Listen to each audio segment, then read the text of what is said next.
I have come here to chew bubblegum and kick ass. Why? Say it! Yeah. What is it good for? Absolutely nothing. And I'm all out of bubblegum. Good answer. Good answer.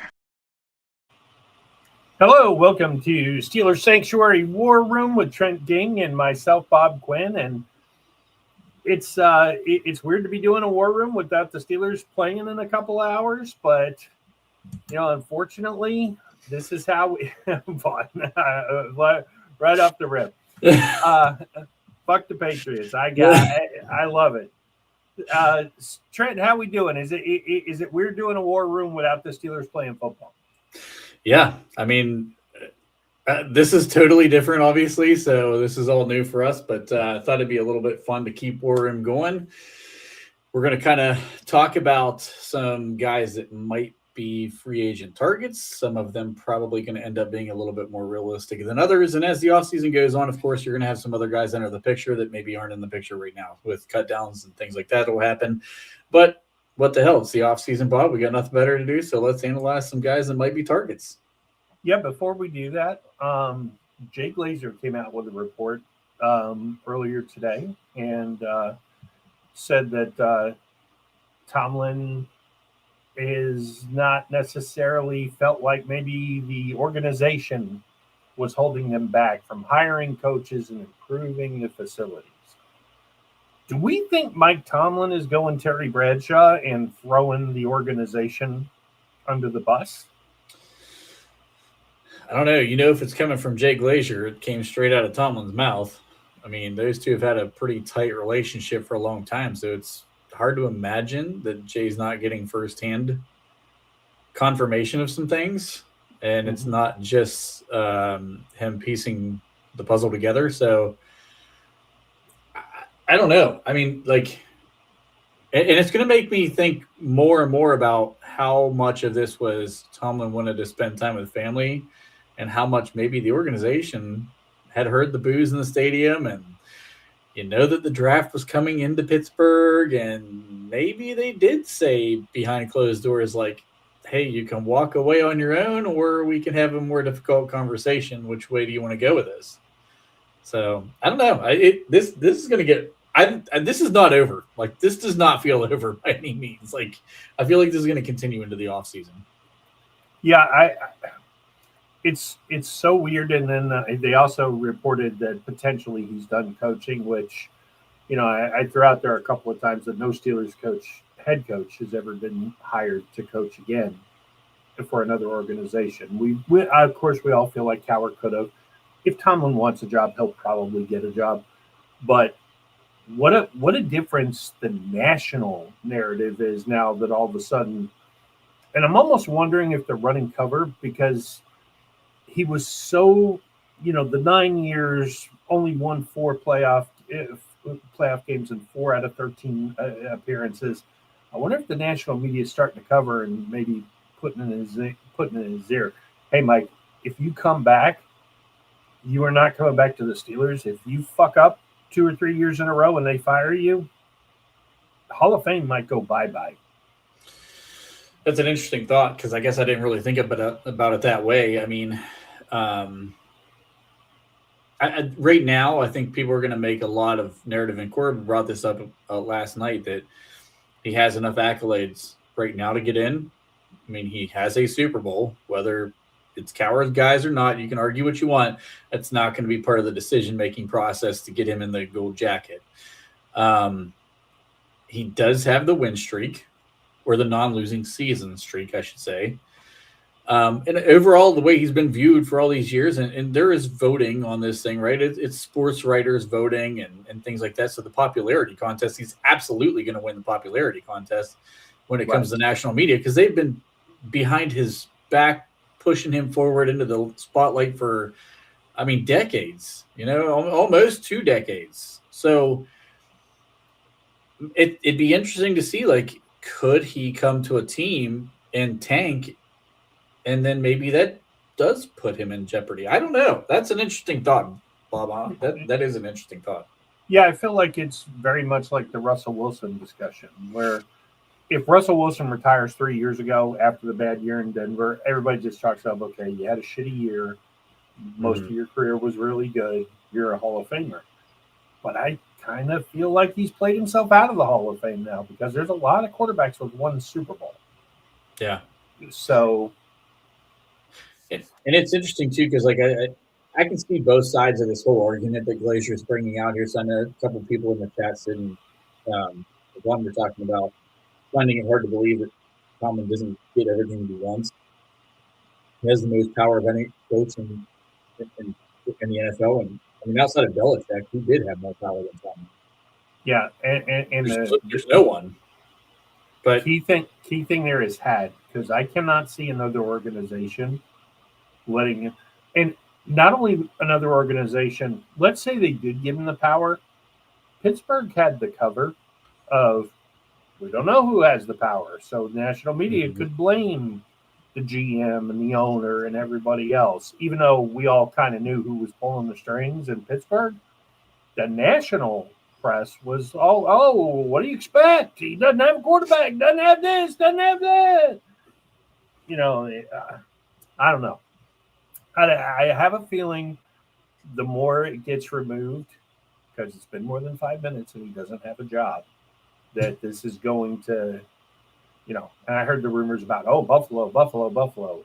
Why the fuck would you trade McDermott, who's at least won a playoff game, for Tomlin? Yeah. I don't get it. And I mean, to be fair, like there's been a lot of reports that numerous teams called and asked about him, right? I mean, so like the national narrative that he would have got a job in 5 minutes is true.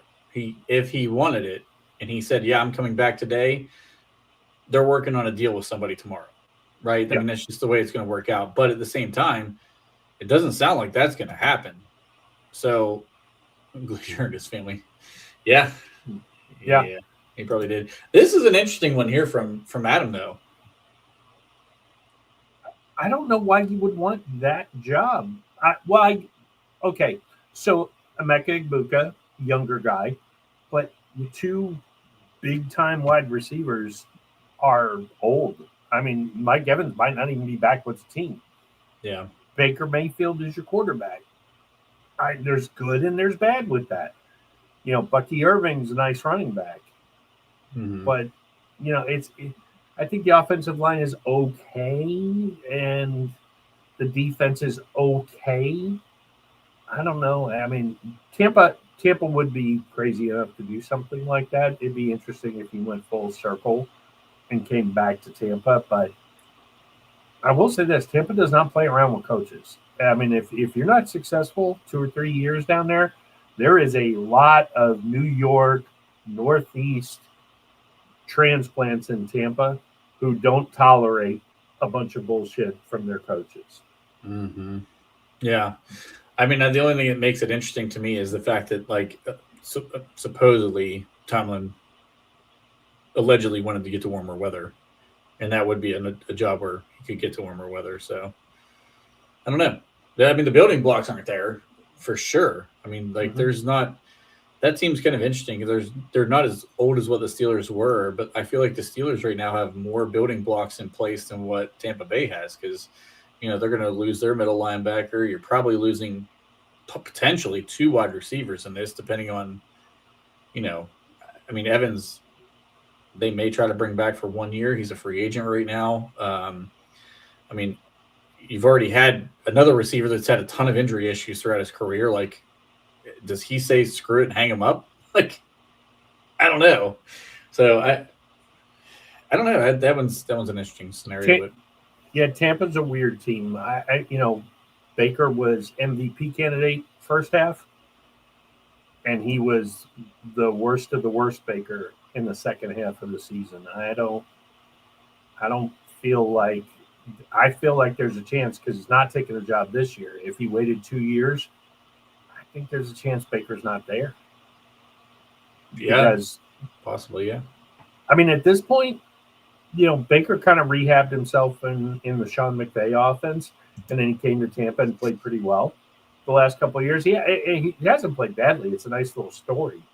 Mm-hmm. But 1-7 is 1-7 down the stretch, and he wasn't very good. A lot of injuries. He could definitely snap back and have a great year this year. There's something about it, and I kind of like Baker. I was very much against the Steelers getting him a couple of years ago, but now looking back, how much better off would we have been if we just got Baker Mayfield? Yeah, I know. It's weird. I mean, this whole narrative is going to be weird. And I feel like I said a minute ago, I don't think it's over. I think there's more that's going to keep coming out about this because somebody somewhere seems unhappy. And I saw Sid put up in there earlier about he hopes that they do redo all the facilities and stuff now that Tomlin's gone. That'd be a little bit of sense of irony if they do. Well, the one thing, when this first came out a couple of years ago, and I was still writing for Steeler Nation, I did a couple of pretty in-depth articles about this. The problem with the facility is where the stadium is, there's nowhere to go. There is nowhere to go downtown. The only option they have to really change the vibe in the facility is to kick out Pitt. Yeah. And yeah.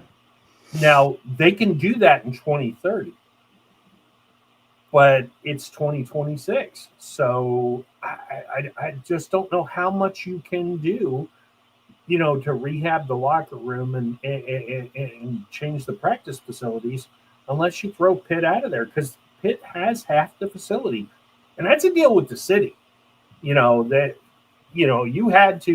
took public funding. Pitt had a home for 30 years. Here's the resident WVU fan kicking in his kick Pitt out. Kick Pitt. I mean, to be I fair, there's room in Morgantown for them to play. They may own that stadium at some point. I mean, to be fair, though, just buy Pitt out. They would take the money. I mean, buy them out of the contract and have them build their own little stadium. I mean, they only need, about 50, 60 people to sit there? I mean, nobody shows up to the fucking Pitt games anyway. So, you don't need a big stadium. It has some nice crowds, and I'm just joking. Yeah, they could have, but they would be better off. I think all college teams should have stadiums on campus. I think it's, unless you're, look at Tennessee, Rocky. All the really iconic stadiums in college football, they're on campus. The Big House, the Horseshoe, the Touchdown Jesus, Alabama, Between the Hedges in Georgia. All the really cool spots are on campus. So, right. Let Pitt build a 40,000 seat stadium that just rocks like crazy. All right, so we're getting a little sidetracked here. Let's talk some free agent quarterbacks here. Yes. So it's early in the process. This is going to change, but I think it's pretty easy to say the number one option that's out there on the market right now is going to be Malik Willis. He's probably going to be the hottest name. Anybody who watched that game between Green Bay and Baltimore knows exactly what they're looking at with this. He definitely has drastically improved. And one of the things that I wanted to point out on this graphic that we have up here on the screen is his bad throw percentage drastically dropped. So if you look at it, the first couple of seasons, he was at 22.2%. He was at 20% on bad throw rate. He dropped down to 13.2 in very limited action in 2024 for Green Bay, but then all the way down to 5%, 5.7 this past year. Mm-hmm. It's a limited sample size. Obviously, he wasn't a starter, so some of the numbers get skewed, but I think that it's impressive. And as we get into the film part of it, you'll see exactly why. I think you'll notice why the bad throw percentage kind of dropped. So that was something I picked out with him. Well, I accidentally turned it off. Here, let's rewind this to the beginning. So, this is against the Ravens game. I will say this. I see some people talking about the Dolphins thing. We talked about it a little bit in prep. I really think it depends who Hafley brings with them as the OC. I wouldn't 1,000,000% say that they're going to go there, especially if one Mr. Lamar Jackson forces his way out of Baltimore. Yeah. And again, we're kind of in limbo right now too because we don't know who our coaching staff is going to be. There could be a young offensive coach who comes here that gets along with Malik really well. You never know. I mean, if Shieldhouse ends up here, might be a guy that they really want to go after. So we don't know. We're just kind of speculating at this point, obviously. So we'll see. We'll see. And I see some trade targets. Stick around because we're going to get there. But let's look at Malik Willis from our film first. All right, Malik Willis, we're going to highlight some of the changes he's made. So 12 personnel, they're in a jumbo package. Dobbs is isolated at the bottom of the screen. He runs a go. Willis does a good job looking off the safety. He's already coming down into the box. And then he just kind of lets it fly. And this ends up being a huge gain. So on the second look of this, it shows him how he holds the safety. So if you watch Malik's head on this one, there's something he was not doing in the early parts of his career. He's looking off the safety right there, notices the safety drop down in the box, and he has one-on-one on the outside and just delivers a strike downfield. Now, that was right at the beginning of the game. So they opened that thing up with a huge play. Great look from that. Here's the thing for me. He was a running quarterback coming out of this. He does not even attempt. I mean, look at this. This is feet planted, hitting his drop, knowing where he's going with the football, and just delivers a strike. No happy feet, no second guessing. That's something that definitely changed from first 2 years of Malik Willis to the Green Bay version of Malik Willis. So I loved how he opened this game up and being aggressive. And for a guy who's been sitting all year to take a shot like that and deliver it on the money, and that's Nate Wiggins in coverage. I mean, that's their cover guy. And he's not wide open. This isn't a blown coverage. This is he's professionally open, but this is not a big window. Yep. And I mean, he's got the ball out in front. That's not, a back shoulder because you can't throw the back shoulder very well there the way Wiggins was in coverage. Get the ball out in front of the receiver. They did a good job here. I mean, that's a great throw in the NFL. And to start the game off that way, that's fantastic right there. Fantastic. So on the second look, we're going to see a couple of penalties happen before this. They get into a 3rd and long. There's an empty set with 2 tight ends. Willis sees this as cover 2. The safety split and just finds his man straight up the seam. Again, this is another really decisive throw. Hamilton is the guy who ends up in front. He's kind of in the box on this look. He's not in the box on the picture right now, but he ends up coming down. There he is, right on the edge of your screen on the right side there. So Hamilton drops, and right here you can see he recognizes zone, and he knows when he sees the safety split, he's got his man, and this is their big play threat. He's running right up the seam, tall receiver, gives him plenty of room to look, and he just laces the ball straight in there. There's no extra, tick of where should I go with the ball. I mean, that's something, the decisive part for him and the accuracy part for him, that is definitely different than what we had seen in the past with him. So I really liked what he did with that. I mean, that was a 3rd and 20 play. He went from 3rd and 20 to a touchdown. So that's a great concept, first of all, is in the play design, but also a great job of him just getting in the pocket and delivering a strike. So he definitely was not doing that 2 years ago. I'm just struck by how settled his feet are now compared to when Tennessee, those few games he had to play where it was literally, I'm going to run. Oh, somebody's open. Let me push the ball towards them. I mean, he has, and this is kind of what I think with some of these young quarterbacks. I think we're going to see a lot more Sam Darnold, Baker Mayfield, things like this where we get reclamation projects because they're going to go sit behind a Sean McVay or a Kyle Shanahan disciple, and they're going to learn how to play the position.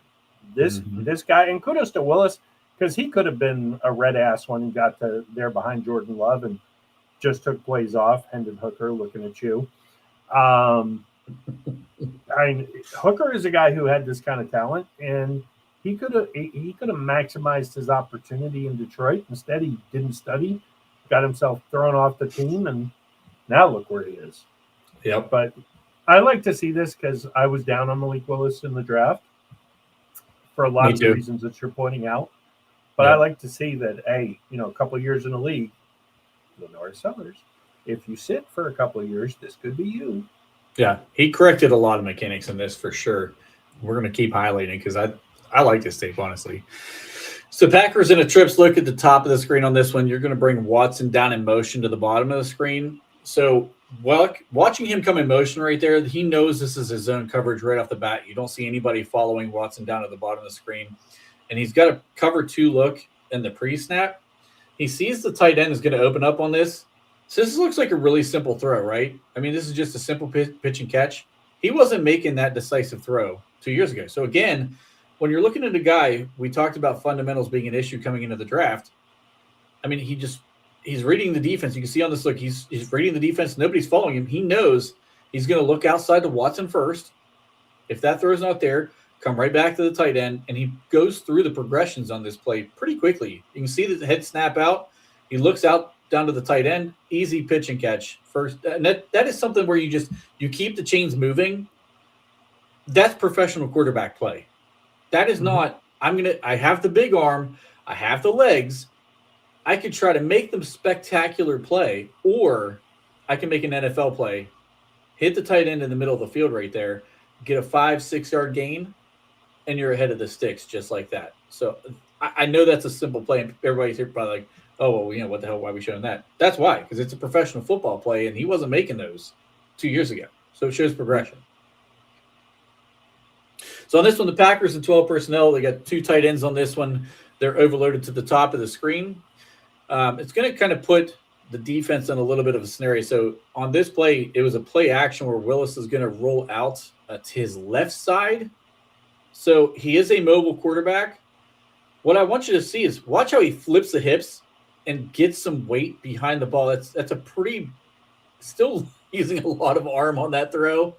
But at the same time, he snaps the hips around instead of just trying to use all arm. This is a wide throw all the way out to the boundary on the far side of the field. In the NFL, that's a very dangerous pass. You have to have a lot of trust in your arm. And again, I think that was Wiggins out there in coverage initially. It was? Yeah, Wiggins is right there. That's a 4.29 guy, 4.3 guy out there. If he breaks on the ball at the right time and you don't have the mustard on it, he's going for 6 the other way because you ain't catching it.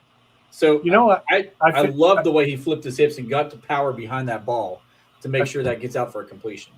I feel like we should put up some CJ Stroud highlights to see what happens when you throw that ball late or don't get the ball out when you're supposed to. Yes, absolutely. So I listen. I mean that's a very dangerous throw, and he made it look very easy on that play. So I love the way he did that and put the weight behind the ball too. So out of this one, this is late in the half. Actually, he needs to move the ball. You got Watson at the bottom of the screen, runs a 12-yard out route. It's another just put the foot in the ground, drive the ball out there, and allow your receiver to get out of bounds. So the way he kind of led him on this play too. So you have a couple of things here. Watch the back foot hit. He knows where he's going with the ball. He sees the zone coverage off the pre-snap. Hit, drive the ball.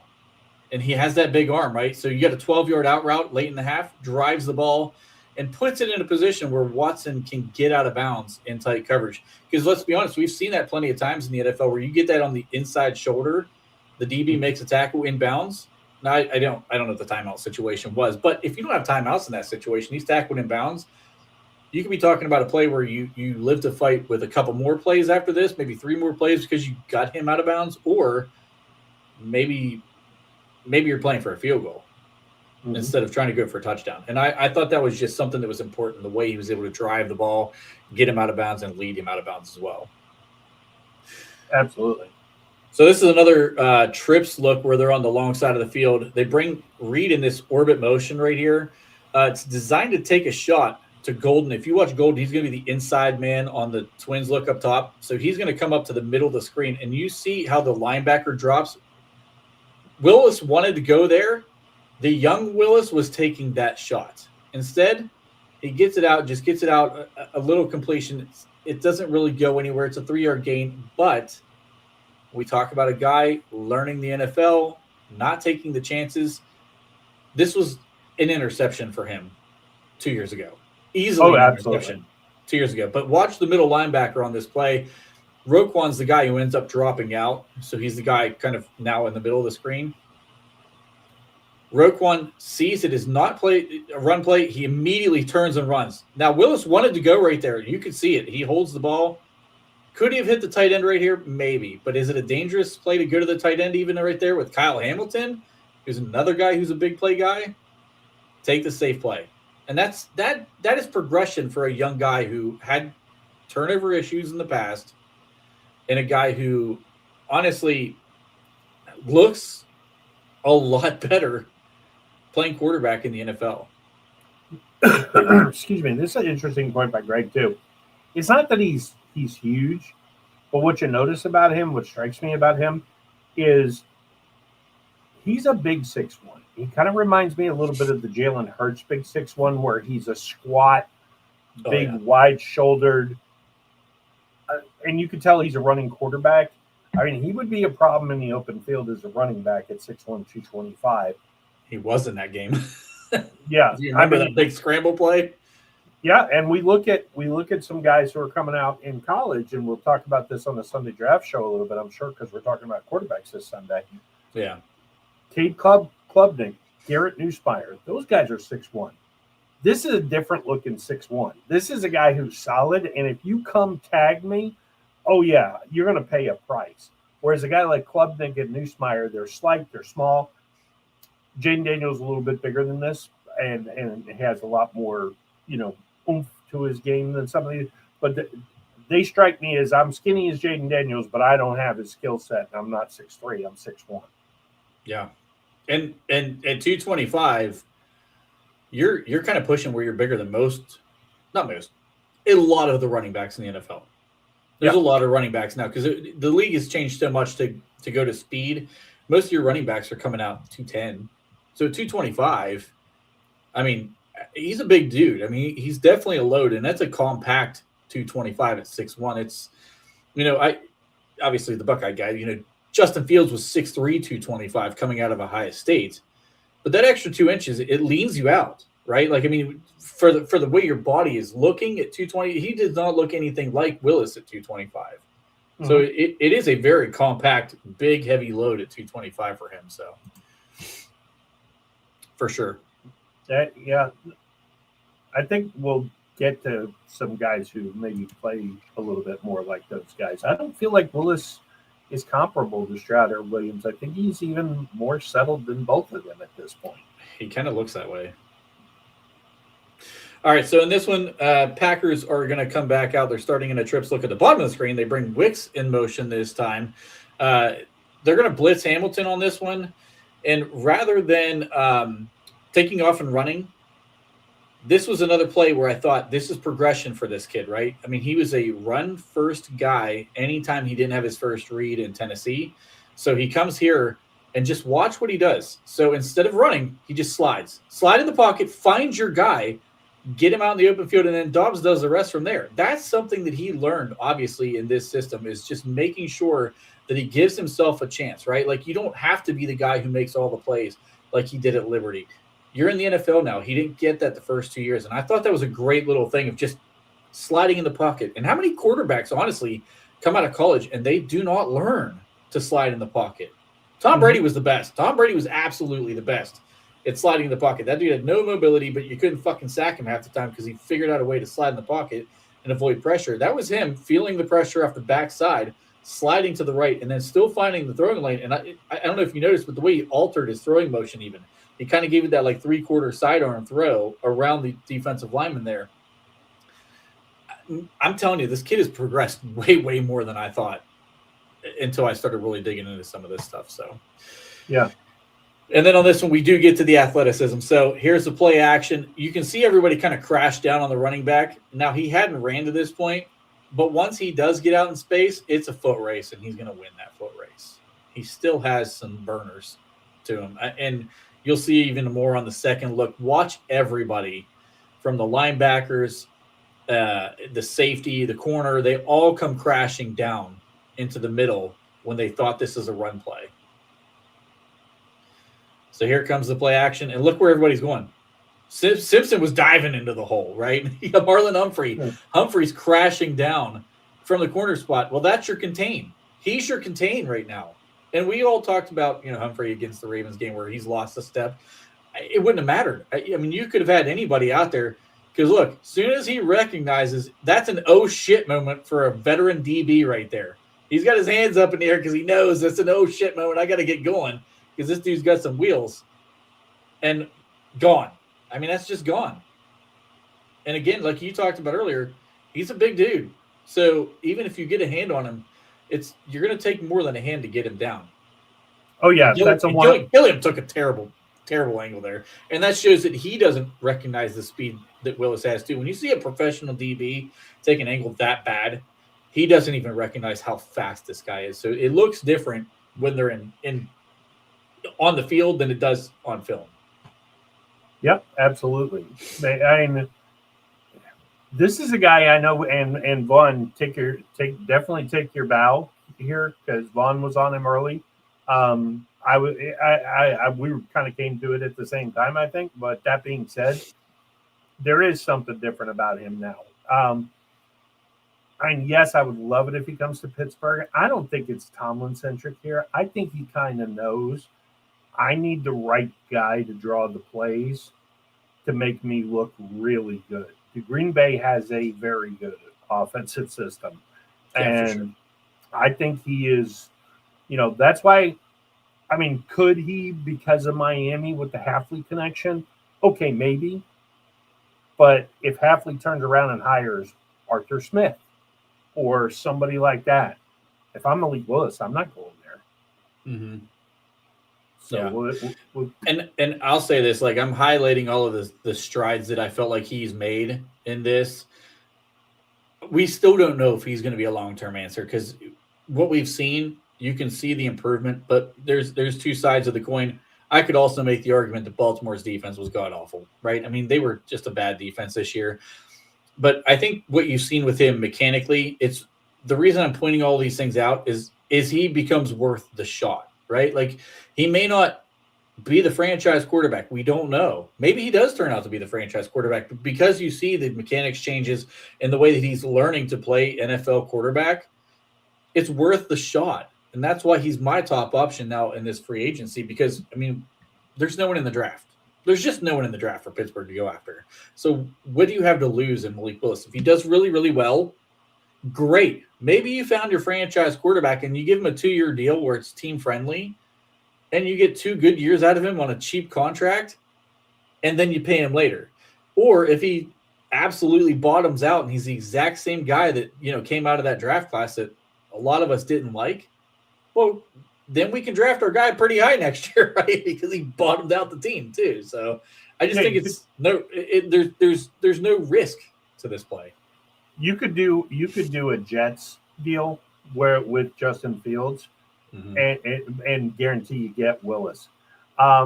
Shower, my man. You can kind of see option 2 up on it. When Trent said this to me, I was like, you do know he's hurt, right? I mean, with an Achilles. Yeah, there's not many options. This is a very bad. The problem is the free agent class isn't great. The draft isn't great. There's not a lot to pick from here. So that's why I'm as high on Malik Willis as I am. Is he literally is the only option in free agency. Now Daniel Jones had a really nice year, to be fair, but coming off of that Achilles, who's he going to be at this point, right? So. His bad throw percentage, he's another guy. His bad throw percentage, I kind of highlighted his bad throw percentage too. It dropped every year too. So I can't see my screen over here. He went 17.9%, 17.6, 18.4, and then he started really kind of figuring it out a little bit. 12.2, 13.7, 12.5, 12.1 here in Indy.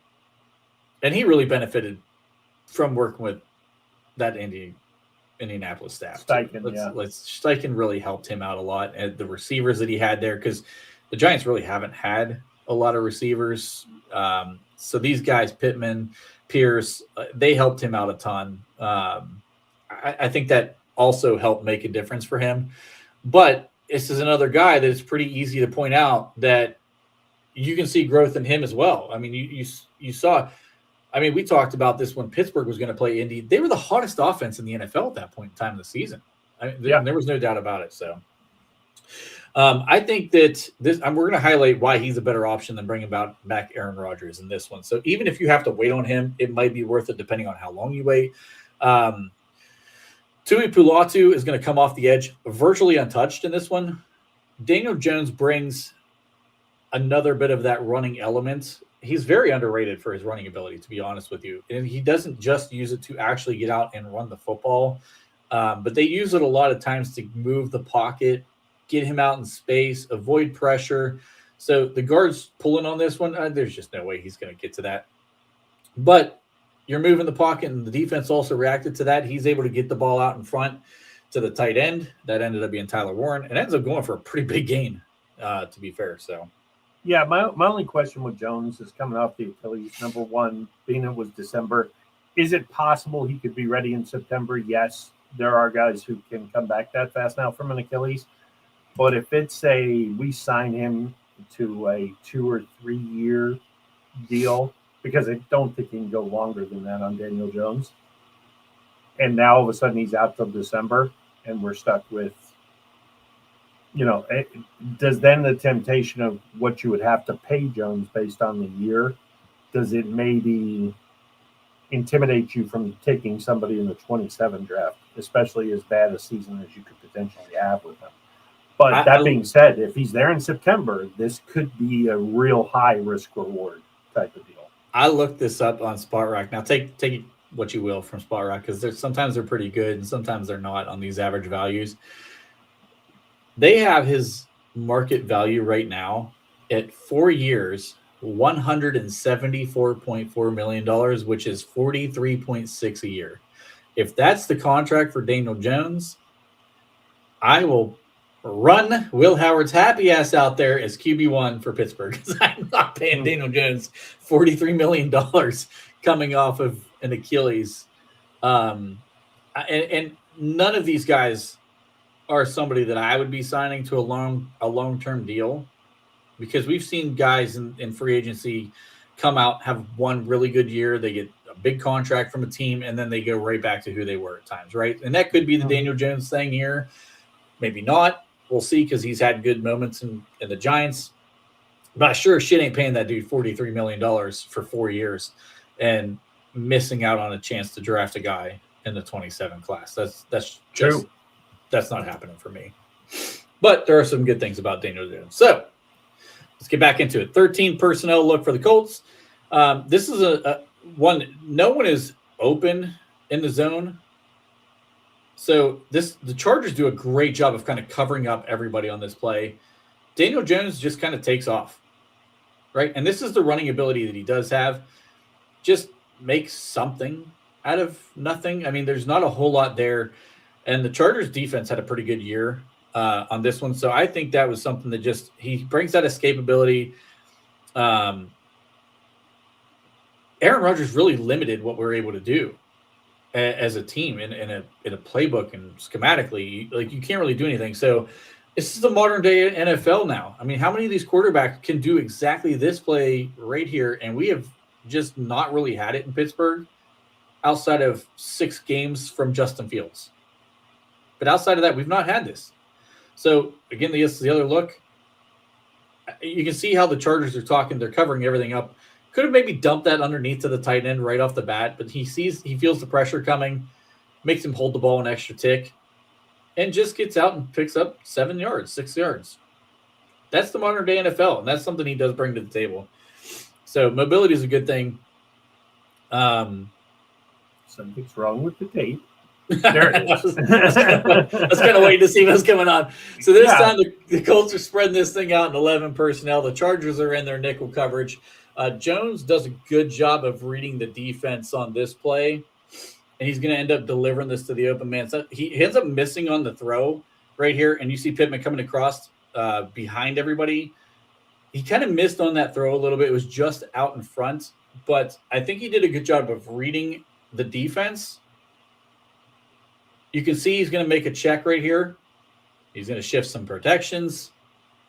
And then he knows exactly where to go with the ball. So he does have it upstairs. So if you want to talk about a guy who understands the game, he knew Warren would be covered up. And he knows that I think it was Pittman that was coming across on that like deep slant route there.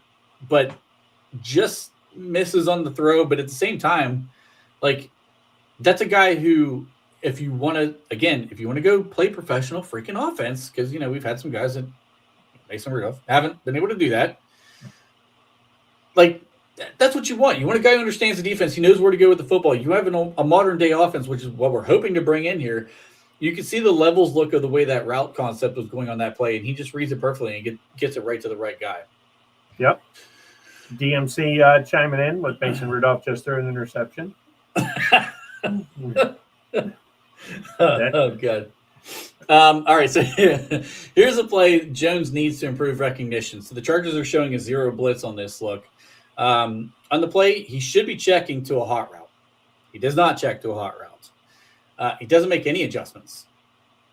And he tries to short arm a ball to the middle of the field.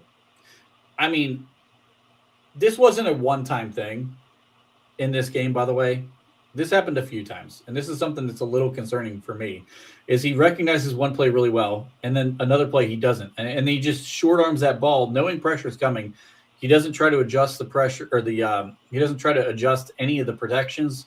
He doesn't check to a hot route. I mean, you had a trips look on that outside. Why would you not check that to a hot route to one of those guys and just say, hey, check it to a screen, a wide receiver screen, just get it out there. They're in a zero blitz look. Who's out there? You got maybe one or two guys that can get out there. So that's something I think I'd like to see him do a little bit better. He didn't step through the pressure on that play either, which that kind of irritated me as well. So I think that was another thing. And you'll kind of see that as we get back into it here. Yeah, I'm just trying to catch up here. I accidentally hit the wrong button. Because watch, the double A gap, the mug look, they drop out. So the pressure's coming up the edges. He does not step up. He doesn't try to step through. He short arms a ball. There was no check. There's no nothing. I mean, there wasn't a lot of places to go with the ball on the middle of the field on this play because it's just going to take too long to develop. And if both guys drop out like they do, where are you going to go with it? So he just tries to short arm it. I just didn't love that recognition by him on that play. So on this one, the Colts are coming out. They're in an empty backfield. The Chargers are in a zone once again. I like this route concept. They run Pittman underneath, and then Pierce goes kind of in that deep flag route over top. And he delivers a beautiful deep ball in this play. I mean, beautiful deep ball. So you'll see this again from the other look. Tyler Warren's kind of on the inside right side of the screen. He's going to stay in a block right there and then kind of sling out to the side. But underneath, Pittman just kind of ran underneath. He took the corner with him, and that just leaves a safety on that deep flag route. And he delivered a really beautiful ball on that one. So I love the way he does that. Yeah, and it's definitely – I'm struck by – I feel like Willis at this point is probably actually still the better quarterback of the two with the pocket presence because we didn't see any of those mistakes with the throws where, Jones – and let's face it, I mean, he had some good times in New York and he had some really bad times. But this is, again, coaching right here. Dable is kind of a quarterback whisperer. Steichen turned him into a much better player. I kind of am disappointed we're going to potentially see him go somewhere else because he might turn into what he was supposed to be as a first-round draft pick if he stays with Steichen. I think he ultimately will, but we'll see. Chargers are going to show that same zero blitz look on this one. This time, Daniel Jones does actually understand, if they drop out where the hole in this one's going to be. He delivers a beautiful ball on this one. So he waits. The fact that he waits, this was another thing that's a little different between he and Aaron. He knows it's coming. He sees the blitz off the edge. He has the right protections in place this time. The running back comes through, and he does not do a good job of picking up Derwin James because he's still going to get killed on this play if he holds it too long. But Daniels, he does not wait. I mean, he doesn't get rid of the ball too quickly. He holds that ball and allows the tight end time to get back behind the linebacker and then throws a perfect strike. So you can see where, the talent level is there. When he makes the right reads, he can make the right throws. I thought that was a beautiful play, and we didn't get that from Aaron Rodgers. I can tell you that right now. We did not get that from Aaron Rodgers. He just I think I just lost my place. Oh, okay. Yeah. I know where I am. Go ahead. All right. Okay. So this is one where I think he's a taller quarterback as well. So I think this is a play where we talk about throwing to the middle of the field. This is an easy pitch and catch. but it's also an easy pitch and catch because Daniel Jones is tall and he has the arm talent to really just stand in there, see over top of the offensive line, and deliver a nice strike. So, again, this is good play recognition by him. He sees and knows where the soft spot and this is going to be. Again, they've got Derwin James down in the box on the right side of your screen. The linebackers are all on the left side. So he knows once he sees the way that they react to this, it's a man. There's no one there on his other receiver, and Pittman that's his security blanket right there. As much as most tight ends are the security blanket, I talked about this when they played against Indy from Pittsburgh's standpoint. Pittman clearly was his security blanket. So as soon as he sees that guy come into the middle of the field and does not have a guy on his hip, he's delivering that ball 10 out of 10 times. So this is one where they're going to motion Warren out on this play all the way out wide. So you basically end up in the 4-wide set. This is a modern-day football should look like on offense. We haven't seen this in Pittsburgh. So Warren's going to run a little hitch. Pittman's hitting a deep slant back behind it. Combination of that route helps open it up because you'll see the linebacker kind of sit with Warren on this one. Jones, again, this is high-level understanding from the quarterback position of when he sees what defensive player is going to react, where the opening should be in the playbook.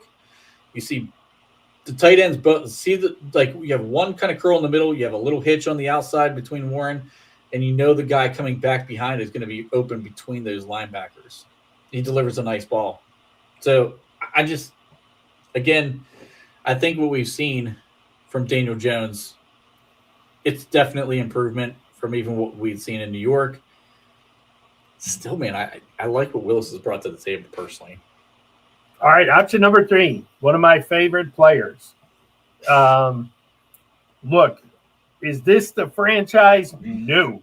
Is this the next best thing to Jameis Winston in the NFL? To me, absolutely.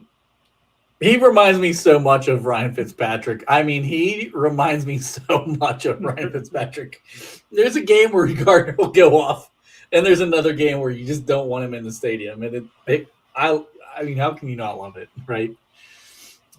So his path through percentage is everywhere. So he's gone from 18.6, 18.6, 12.5. Okay, nice, decent season. Back up to 20 even.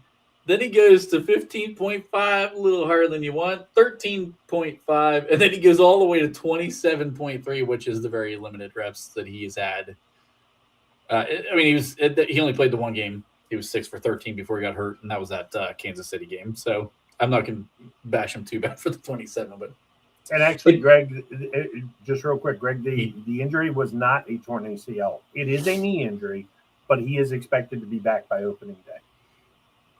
Yeah. So I tried to give a little bit of an apples-to-apples comparison. So since he played for the Colts, we're going to look at him at the Colts. So this is one where they're in a 3-receiver set at the bottom of the screen. Downs is coming in motion. He runs a little option route right in the middle there. And Gardner does a good job of kind of getting him a chance to make a play after the catch on this one. So if you see the little option route right there, he just gets it out quick enough to where he can make a play. This is against a good Browns defense that year. They were still pretty solid defense. They're always pretty solid, honestly. But he does a good job getting the ball out quick, getting it to his guy. So here, Minshew is a blessing and a curse. He's got a gunslinger mentality. He does get a free play on this one. You see down streaking down to the bottom of the screen there. Minshew delivers this ball on time, on money, touchdown. So this is the blessing and the curse that you get with Gardner Minshew is he goes on a hard count. He gets Myles Garrett to jump off side, which you see on the right side of the screen there. Garrett's on the wide 9 technique. He jumps off. He knows he's got a free play right here. And he just looks for the first deep shot he can take. Ends up being behind the corner. Safety does not get over there.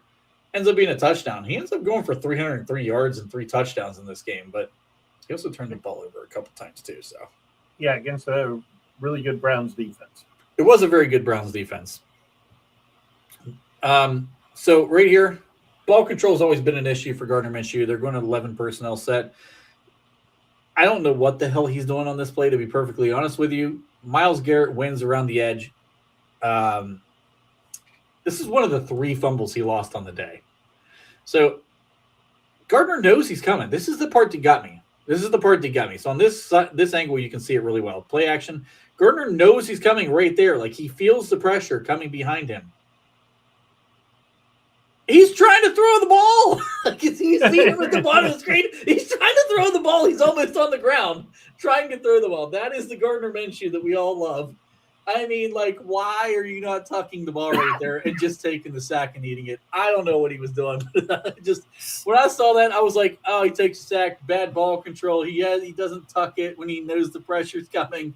But then when I saw the other angle, I'm like, he's not tucking the ball. He's actively trying to throw the ball and it's stripped before he actually gets moving. So sometimes you get Uncle Rico, sometimes you get Minshew magic. That just cracked me up. I laughed so hard when I saw that because I couldn't believe it. So the Colts are going to come back out here in 11 personnel. Tight ends kind of set off in that little H-back set. They're going to come in motion down to the bottom of the screen. As a play action, he's got double crossers at the top of the screen right there. So, again, he has a little bit of mobility to him too. So we went back to the first by accident. Downs play. Yep. Yeah, I hit the play button. Yeah, no, you're good. That thing's hard to do. You're way better at it than I would be. So that was the strip stack for Garrett. Oh, there's listen. If you miss it the first time, just please pay attention to him on that. The fact that he tries to throw this ball absolutely cracked me up. Yeah, this is So this is it. So this is the other side of it. So you got the. He's like trying to throw it. He's like, screw that! I'm throwing this bitch. I just didn't understand. I mean, like, I've never seen somebody wrapped up in Myles Garrett trying to throw the ball, but he did it. That's our Gardner Minshew. All right, so they shift the running back to the eye out of the pistol. They bring the tight end in motion. You're going to get the double crossers coming in the middle of the screen right here.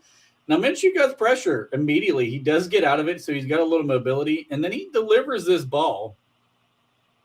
And, I mean, this is one that it was a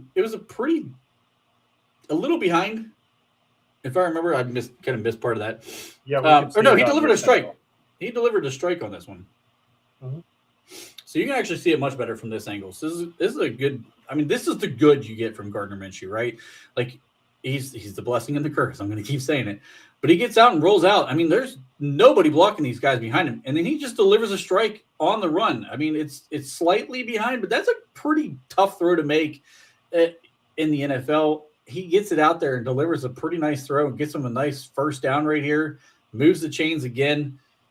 That's what you get with Gardner. He's so hot and cold. Back in 11 personnel, he's a guy. I did notice this. Pause this 1 second, Bob, because I noticed this about him. I watched this whole game. He plays almost exclusively out of the shotgun.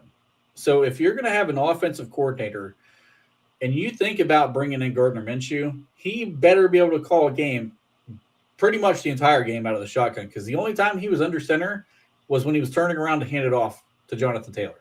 There was that was it. And it was usually like a 3rd and 1 where you're thinking maybe quarterback sneak could be in play. Outside of that, he played in the shotgun or the pistol almost the entire time I watched this film. He does it. I never really realized that he does that until I kind of saw it happening the entire time throughout this film. And this was not just a Cleveland thing. This is kind of like how his career's gone. Sorry, that was like a little side note I picked up on. Yeah, he's kind of the quintessential Mike Leach guy, where if you play him in the shotgun and in the spread, he can have some moments for you. But you got to kind of take the good with the bad. Yeah. Yeah. And in playing out of shotgun exclusively, it does limit your playbook for sure. But if you watch what he does on this one, so he's going to roll out on this one again. He feels a little pressure coming in. He knows that he's got plenty of room outside. He gets outside. Now look at the middle of the screen here on the 40-yard line. You got Josh Downs kind of breaking across the field. No one's there. What's Gardner do? Sees that, hits that man wide open. This turns into a really nice big game. And Josh Downs, I mean, he's a shifty guy. If you can get that guy out in space, you take that all day. And Gardner understands, like, he just gets away from the pressure, rolls out, finds the guy in the middle of the field open, delivers a nice strike. So, again, this is the hot and cold with him. Like, you take the good and the bad if you're going to take a guy like him, because he can give you some good. But if you ever learn how to limit the bad, he could be a pretty nice option to carry you a year or two. Mm-hmm. I mean, that's a nice throw, pitch and catch, right? I mean, that's a nice little simple play, but he's delivering it. So backed up at the 5-yard line, and here's the bad. We're going to go right back to the bad, because guess what? Here comes Myles Garrett again. And does Gardner Minshew even remotely think about throwing this ball away to any of the guys downfield just to get out of a safety, which ends up being a strip sack touchdown? No, you're correct. He did not even consider it. He held the ball until somebody got open, which just did not happen. And he could see, especially on that play, he could see Myles Garrett coming. He's like, "Screw this, Myles. Watch this, buddy." He's like loading up for a big play, and they're like, "You do know you're standing 5 yards deep in your own end zone, right?" Like this is the thing where you're like, "Okay, as a veteran, you think you know better, and you don't have to tell this guy, hey, dude, don't take a sack in this situation. Don't lose the football in this situation." Well, with Minshew, you got to make sure that he understands to get rid of the goddamn ball, because he didn't do it. All right, so here we are. Now we've seen ball control can be an issue in this game. Here's where being the gunslinger gets him in trouble as well. So this is a play. He misread the defense, I think, on this one primarily. You're going to see it a little bit better out of the second look at this. So it's a misdirection play. They're trying to open up the tight end in the flat. Right, so you're going to see the tight end lined up in that kind of like H-back position on the left side of your screen right here. They're going to bring him across. Right there, if the tight end's looking back for the ball, Gardner probably wants to get rid of that. Okay, but ends up being covered up because I can't remember, it's that Okonkwo guy that they had there out of Notre Dame. Mm-hmm. His name OKC, isn't that what they called him? Yeah. When he was instead, he thinks Denzel Ward's going to jump the other side of that route, but Denzel Ward sees where Minshew's eyes are going, and he drops into coverage. Minshew never saw him dropping into coverage, and this is where the bad side of Minshew that you get. So, again, I talked about it. Like, the dude can give you some good, but he can also give you some really bad. Right. Here he's got a free play. Free play. Bomb.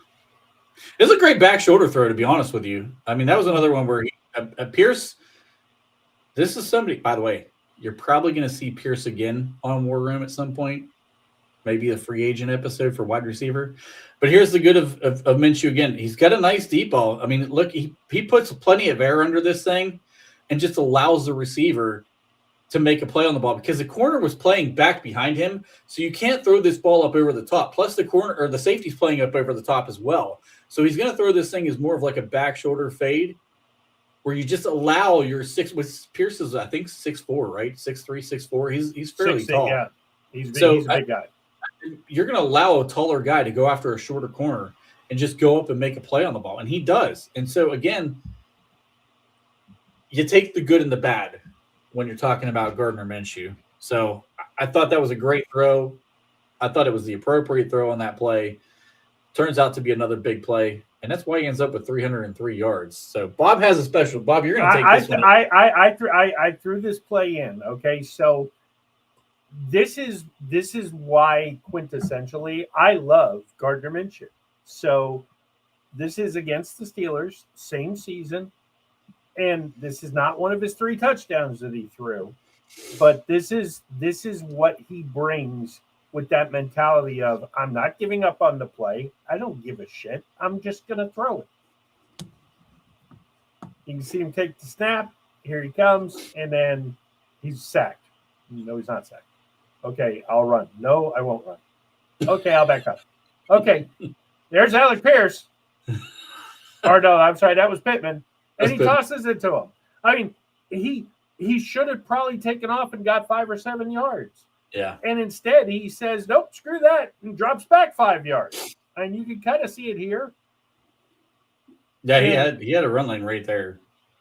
Yeah, and then just decides, yeah, fuck it. Let's see what happens if I drop back. Mm-hmm. And it's not like Pittman was wide open. No, that was a good throw. He just made something happen. He does. And again, if you're looking at a guy like that, you're going to get the big moments and you're going to get the really, really bad moments, and he hits all of them in between. Like, He's so much fun to watch at times, and he's so frustrating to watch at times too. So I know we've got Gary's already saying no Minshew. I get it, dude. I get it. Trust me, I'm not advocating for him, but there's not a lot in the free agent market. Yeah, I mean it's kind of like Malik Willis, or it's a guy like Gardner Minshew, and then you bring in a competition. Yeah. Look, if there's any Mason stands in the chat, we usually don't get too many here. I will tell you this. I have a sneaking suspicion Mason Rudolph will be cut before they even get to OTAs. Like they'll just say thanks and bye. Yeah. Yeah, because you brought him back in part because he's familiar with the system, he's familiar with the team, the organization. The system is gone. Arthur Smith's not going to be here anymore. I think it's pretty safe to say at this point, I know it's not official, but it's pretty safe to say Arthur Smith's not going to be here. He's interviewing for multiple OCs. He's interviewed for head coaching positions. He ain't going to be here. And honestly, most of Pittsburgh's fine with that, right? I don't know if too many people are going to argue about it. There are some Arthur Smith fans out there, but I don't know too many people are going to argue and fight for him. So you're going to bring in a new regime. They're going to have a new philosophy. Mason Rudolph's not going to fit into that philosophy anymore. So if you can't find a player in free agency, and you probably can't get a quarterback in the draft unless you get really lucky, then it's time to talk trade. So is this the greatest trade market since sliced bread? No. But let's talk about who some potential targets are. I left Kyler Murray specifically off this list because I believe he's going to be cut. But let's talk about what the actual options are here. And a lot of it's offensive coordinator dependent. Do I know that the 49ers are willing to give up Mac Jones? No.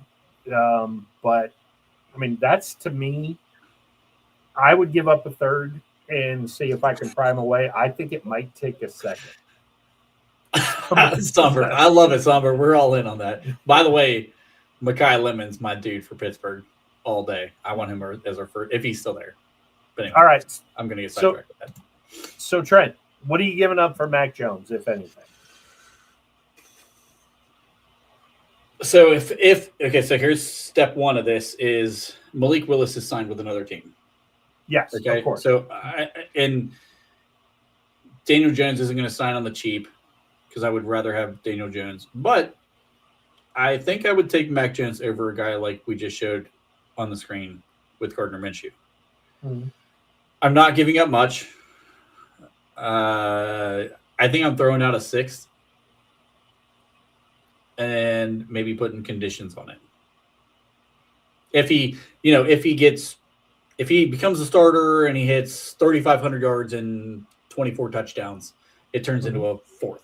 Whatever. I mean, whatever you want to throw on those conditions. But I feel like for the 49ers, why would they give him up for a 6th-round pick? It doesn't make a ton of sense for them unless they're just trying to load up on some picks because they've had, some horrific injuries throughout basically the last 5 years, it feels like. But at the same time, they probably want to hang on to him. But if you get the right compensation for him, they may be willing to move on. And I think you're going to have to throw some conditions on that to get him out of town, if that makes sense. Yeah, it does. I really think it matters who the coordinator is here. Mm-hmm. And if it's the Shanahan trade, I could see Mac Jones, and he kind of really rehabbed his image in those games he played for San Francisco. I mean, there was talk, might have been from me, that he was better than Brock Purdy. You did find that pretty hard. Yeah, I mean, the guy's a former first-round pick for a reason. He's had some difficulty. Look, if Sam Darnold can do it, is it really so far out of the realm of possibility that Mac Jones can do it? Now, is this the long-term franchise quarterback? Hell no. But if you're talking about, okay, I bring in Clay Kubiak, and hey, here's a guy I'm familiar with who I think could help us, and I can draw up plays for this. Not as the head coach, as the coordinator. Kubiak, I'm sure we'll talk about that a lot on Friday. Yeah. So this is an interesting name here because you had half the panel in the wild card game saying they should go to him. I don't know if the Texans would do it, but what would you give for Davis Mills? Davis Mills is a weird dude. So people probably don't remember him coming out of high school. Davis Mills was extremely highly recruited, number one. Why the hell he went to Stanford, right? Yeah. Didn't he go to Stanford? Yeah. I mean, he was ridiculously highly recruited. I feel, if I remember right, I could be way off. Somebody will fact check this and probably tell me I'm batshit crazy. I feel like he was in the top 5 of his entire class as a recruit coming out of high school. I mean, he was so highly recruited. It was kind of crazy. And then he just never turned into that guy. And the talent was always there. And the talent is still there. I mean, there's times where you've seen him play for the Texans that you can still see a little bit of that in him. I don't think he's as system dependent as Mac Jones is. I think Mac Jones is somebody who, I mean, Ben Johnson's system, the Shanahan system, like the timing and being accurate type systems, Mac Jones fits pretty well. I mean, that's why he looked good in the 49ers offense, right? Davis Mills, I don't think is that same dependent kind of guy. I would maybe consider a 5th round pick for him because I feel like you could kind of run a little bit more, but I'm still not giving up much for Davis Mills because you've seen a lot of bad from him too. Yeah. I mean, I would maybe go a 4th for Mills. I wouldn't go into day 2. I'd stick to day 3. I'd try for a 5th. I'd maybe go a 4th. But again, like you said, he's not system dependent, so you'd have some flexibility if you brought him in. And again, this is just these none of the guys on this list are a long-term fix. Yeah. Unless something goes wildly great. This is a guy I'm really Summer's on the same thought train I am because I was going to get to that. Keep going. Yeah. This is a guy I really like, Tanner McKee. I've watched him a lot with the Eagles. I think he's the quarterback in waiting. I think they're about ready to give up on Hurts. It's not going to be this year, but if Hurts doesn't have a big year, I think they're ready to go to this guy. So you'd probably, and it's Howie Roseman, so you probably have to overpay to get him. There's just something about that kid that I like. See, I'm not. He's getting a ton of buzz right now, so you're not the only person in that boat, right? So there's a lot of people around the league talking about him being a potential trade target in a weak quarterback class, and so like there's a number of factors here that you're probably right about. So Roseman, yeah, he wins trades, he doesn't lose trades, right? So you're giving up more than what Tanner McKee's worth if you go get him. Number 2. There is a lot of buzz now starting to float out that there's a lot of people in the Eagles locker room, whether it's true or not, that don't really like Jalen Hurts. Like they don't, the players, not just coaching or whatever, the players do not like Jalen Hurts. So if that's true, and he didn't look great this year, then Tanner McKee may be getting a more realistic shot at some point down the line than what we may be considering right now, right? I mean, that's a possibility. So then again, that's another thing that drives his price tag up for them is they don't want to get rid of him. Another thing is the weak quarterback class in general, both free agency and in the draft coming along, drives his price up. So like, I feel like you have to give at least a 4th, and they may ask for a 3rd for him, which takes him completely out of the picture for me personally, because I don't think he's worth it. I'm not in the same boat that everybody else is, thinking that he's a solid NFL quarterback. I agree with you. The price tag is going to be up for sure. Yeah. Howie Roseman's going to hold him hostage. So, in full disclosure, Trent and I have very different opinions about the next guy. Okay. Stetson Bennett for the Rams. Let's say that it's a Shula Shieldhouse combination. And he's 3rd on the depth chart behind Jimmy G. It's not that they don't like the guy, but they needed a realistic Matt Stafford option. Because remember, the beginning of the year, there was real talk Stafford was going to miss 4 or 5 games at the beginning of the year. What do we think about Stetson Bennett here? If I'm inviting him over to my house to do the best keg stand you've ever seen in your life, then I think I'm giving up a 7th round pick for Stetson Bennett. But I don't like. I've been out on Stetson, but I didn't like him in college. First of all, I'll say that I didn't think he was a very good quarterback in college. He kind of rode the coattails of the greatest college tight end that we had ever seen at that point. Right.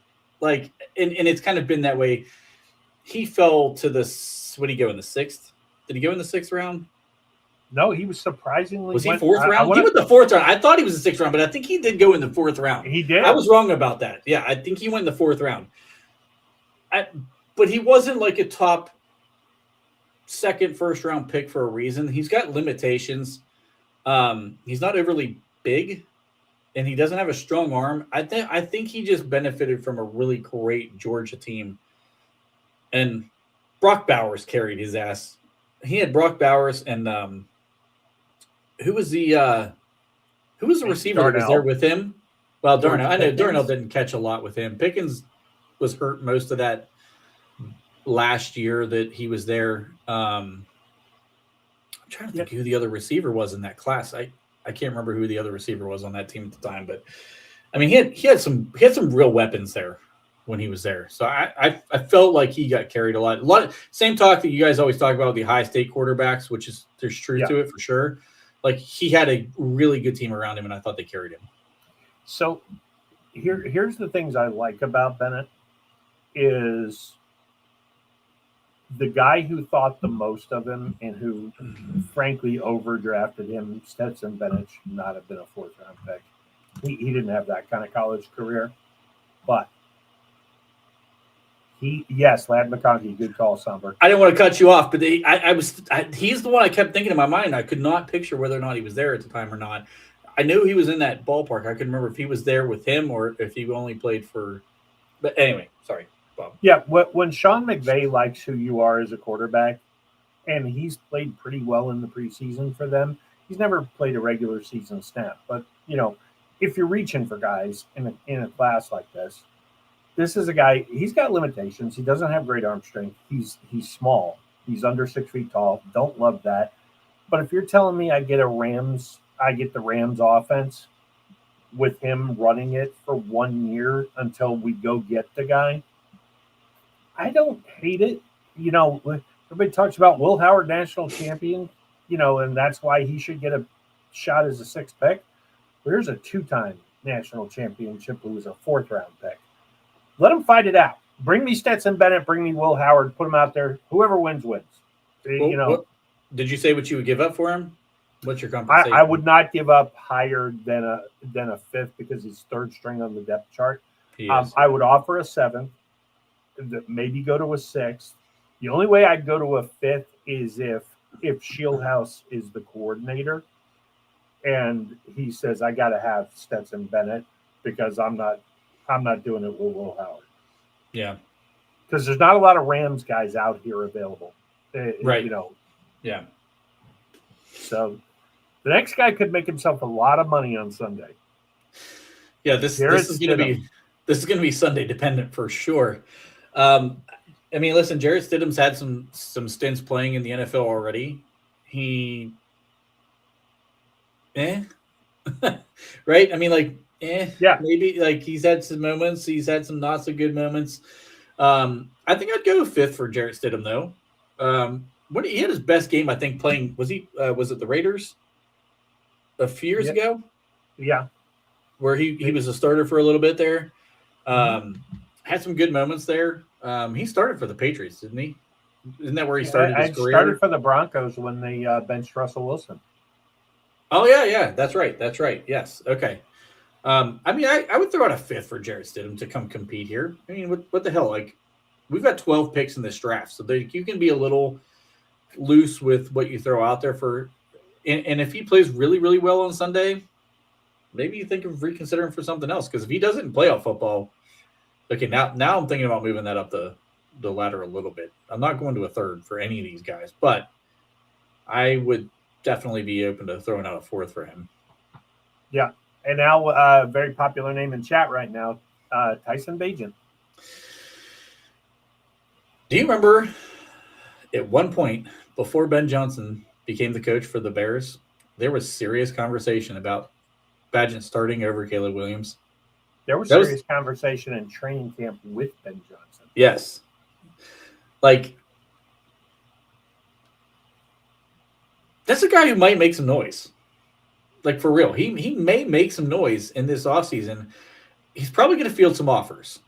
And I don't understand.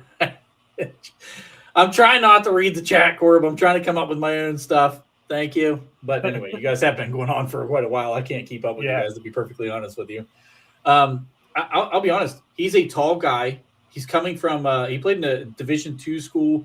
He was one of those rare guys that kind of made it. And then, like, I'll never forget that press conference where he got that contract and was, like, crying at the podium. Like, that's a great story, right? But he can actually play. Like, we've seen him play in games before. He's thrown the ball pretty well. He can hit all the levels of the field.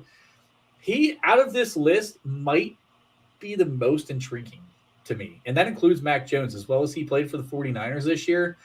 Because you just wonder if Bagent can do a little bit more with some more opportunities, because he's not had a ton. But, man, I'll tell you what. I'm intrigued by that kid. I would give a fourth for him. For sure. Yeah, I would even, with 3 third-round picks in this draft, I'd be hard-pressed to give up a third-round pick because we have so many needs. But, man, I wouldn't mind making it a conditional one for the next year. Fourth that can be conditional third-round pick. Yeah, conditional third. Yeah, absolutely. I mean, he's an interesting name. And Vaughn pointed out that, Ben Johnson loved him. Mm-hmm. I don't think love comes into it when, look, I'll admit freely, Caleb Williams has proven me wrong. We'll see if it lasts. But bottom line is Ben Johnson might turn that kid into a top 12, 15 quarterback in the NFL. He has talent to maybe go higher, but I still don't love his decision-making in his head. But that being said, when you got a guy he played himself into the unquestioned franchise quarterback, there isn't going to be any, unless he gets hurt, there isn't going to be any Tyson Bagent room. So at that point, you got a team build, and you got to say, okay, look, I got a guy who's probably going to fetch me a third, fourth round pick. I got to consider it if the right team comes calling. Yeah.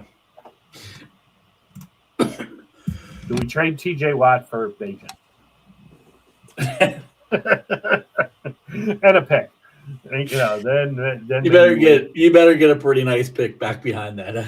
I mean, like, TJ's contract's a pretty hefty contract, but Caleb's still under that rookie deal. So hey, you never know that. And the Bears definitely need a little pass rush to them, because they probably could have done a little more with that pass rush if they had something. But we're not sure if TJ can even rush a passer at this point the way he played this year. So who knows? But yeah, I don't know. I could go on a tirade about Caleb, so I'm going to hold that. Yeah, and then last name on the list is kind of a forgotten guy. He's just a guy who always intrigues me when he gets in the game. He's kind of like a little bit bigger, stronger Minshew to me, where he's got a little bit of a gunslinger. But Aiden O'Connell is expendable.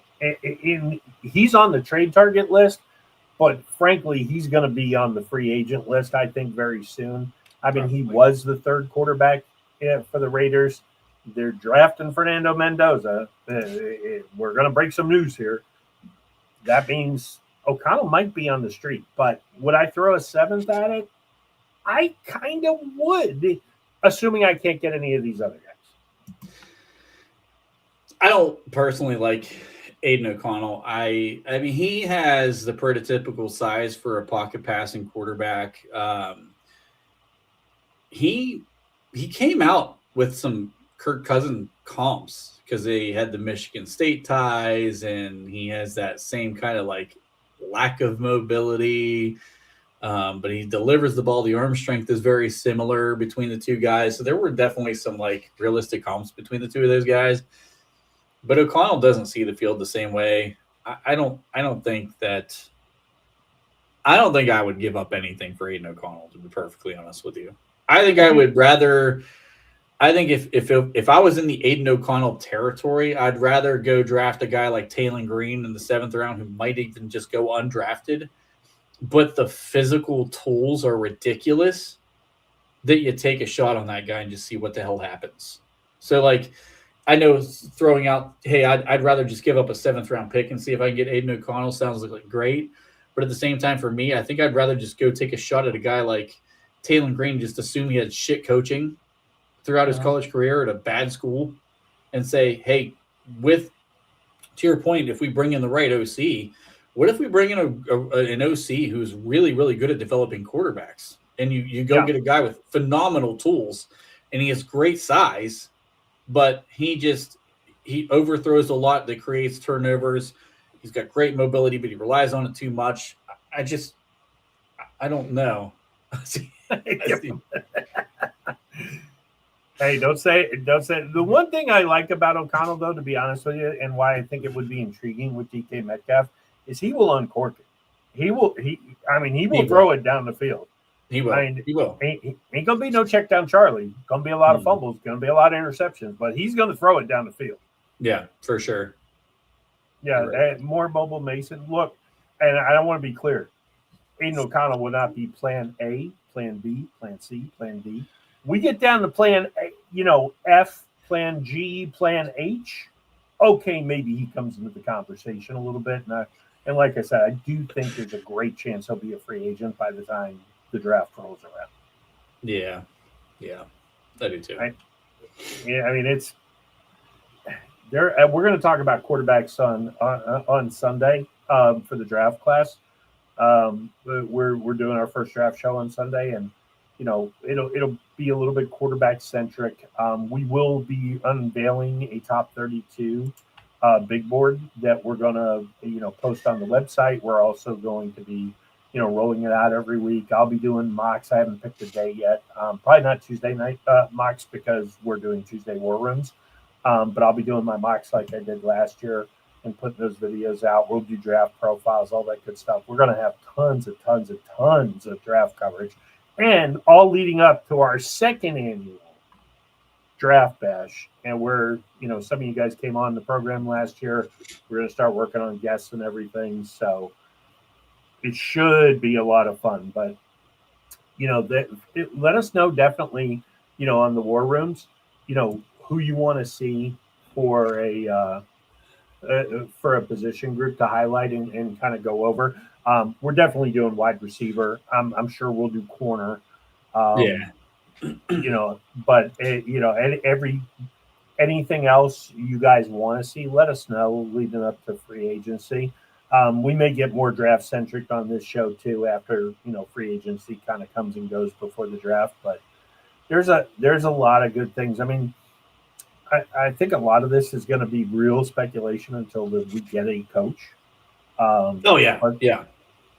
But then once we get a coach, we can kind of really pinpoint maybe some guys. Don't count on Omar to be pulling off some interesting trades in this, because free agency might not be the route, but Dave will just chastise and do all that. But it's hard to argue that Omar at least tries to shake the roster up. Does he hit every time? No. But is he afraid? No. He's not, and he will make some moves for sure. And I think we'll see some of this offseason trying to unfold. And I've got some thoughts about guys I think are probably going to end up leaving that are still under contract even, but we'll definitely get into that. And you're right about the OC thing. Like, Mac Jones, for example, may or may not even be on the board depending on who our AC is. Like, he may not even fit the mold. So, like, we're throwing out things that are just speculation and just trying to, show people who's actually out there. Because a lot of times in the offseason, you start seeing like, oh, this name will get thrown around or that name will get thrown around. But, like, people don't really dive into, like, who's actually a free agent, who's actually available, like, who's not. We're just trying to show you some things. We got nothing better to do this time of year, and we're really winging it. So if you guys have some things you want to see, throw it out there and help us think of some stuff. We'll gladly dive into it. And one thing, I'm sure we're going to talk about this again on Friday. For those of you who are nervous that Clint Kubiak is not on our list, Clint Kubiak has a weird contract where he is not allowed to interview until the Seahawks are eliminated from the playoffs. So that has become less common in coordinator contracts here recently, but he's got one of those old school, you can't interview, you can't do anything. He can't even do Zoom calls. That's why his name is not on the list. I didn't know that. Yeah. And I will say this. I don't love the idea of Anthony Carver, but I listened to at least 3 different people today, including friend of the program, Nick Farabaugh, who was like, this guy is going to put together a hell of an interview. He's going to walk in and command the room, and Art might get swayed by that. I hope that's not the case, but they're saying he is going to be a dynamite interview. Somber, you're trying to turn this into a draft show, buddy.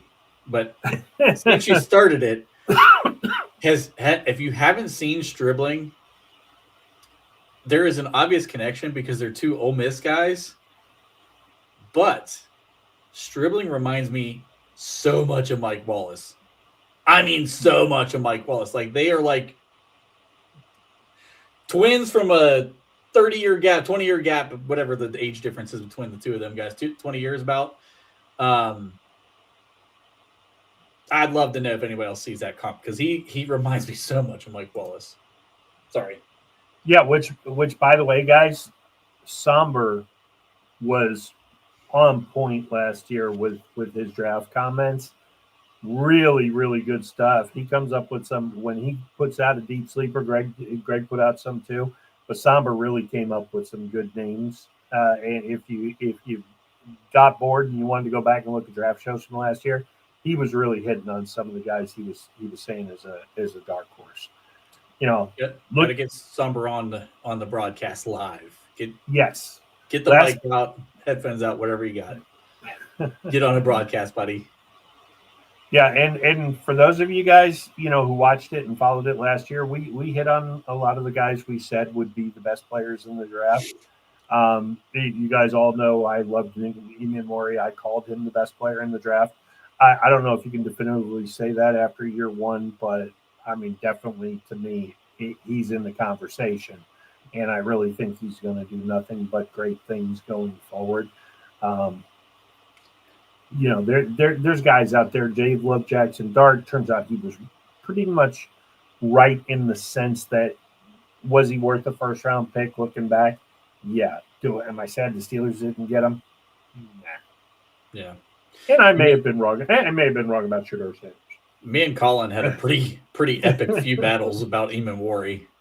Like we butted heads pretty hard. I mean, we usually see comps, like player comps and players, pretty similarly. I mean, you've probably heard us talk a couple times about like guys. I mean, we both love Troy Fautanu coming out, and there's a number of guys that we've talked about together. But like me and him did not get. We were like you and Dave going back and forth about Jackson Dart or Shedeur Sanders. Like me and him were that. We battled each other out pretty hard on that. I just got an alert on my phone from Gary, who I'm surprised he didn't post this in chat. Looks like Mike McDaniel is expected to become the Chargers' offensive coordinator, barring a change of heart, which means he probably realized I am not getting a job as a head coach anywhere.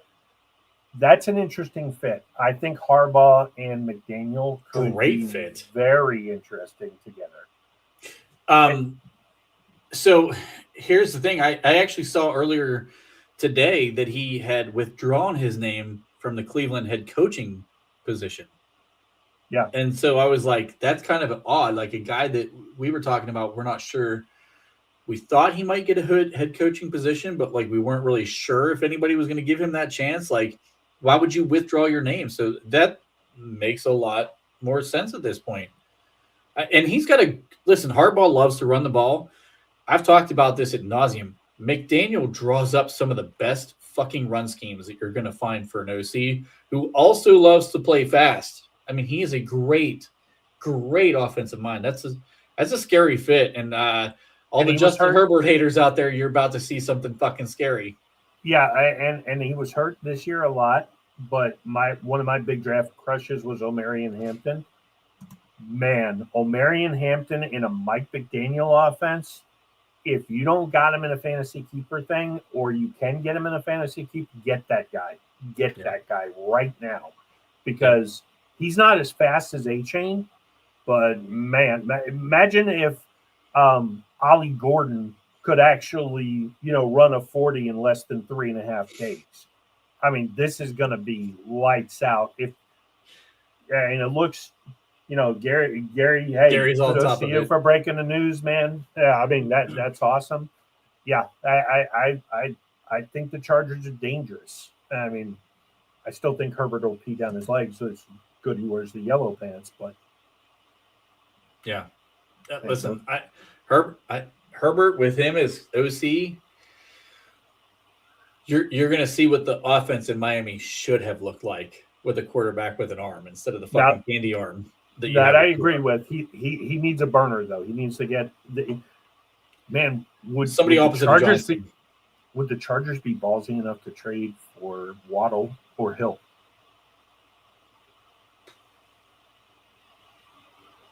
I don't know if you 100. I think you got to see Hill run before you make the offer. But if you got Mike McDaniel and he comes there and says, "Hey man, Tyreek's good, trade him, trade for him." And now Tyreek's running routes with Justin Herbert leading him down the field. Ooh, could be interesting. And people forget Johnston can run too. Yeah, I mean he can't catch, but he can run, and when he does catch, it goes a long way. So that offense instantly, and Gadsden being a receiving threat now, oh man, and we saw what Jonnu actually looked like when he was given the ball as a tight end. Now imagine Gadsden in that role. That offense instantly gets way better. Ooh man, that's a scary thought. Scary thought. All right, well, guys in the chat, you've been awesome. We appreciate it, Gary, breaking the news. We'll be back on Friday night. We're going to have our regular Steelers Sanctuary episode. Everybody will be there. We'll have legendary picks, although I didn't have a great week. That being said, Friday night, 7 o'clock, Sunday, 2 o'clock for the draft show. As always, we appreciate it. Please like, share, subscribe, and lots of good stuff coming to you this offseason. So, and by the way, there'll be a lot of good stuff posted on the SteelersSanctuary.com. A lot of the stuff we do, the big board, all that good stuff, we'll be posting that on there as well. We'll let you guys know and send out alerts on X when we get it out there. Trent, you got anything else? Nope. This was a long one. It was fun though. Absolutely. And just like that, I left everything. See ya!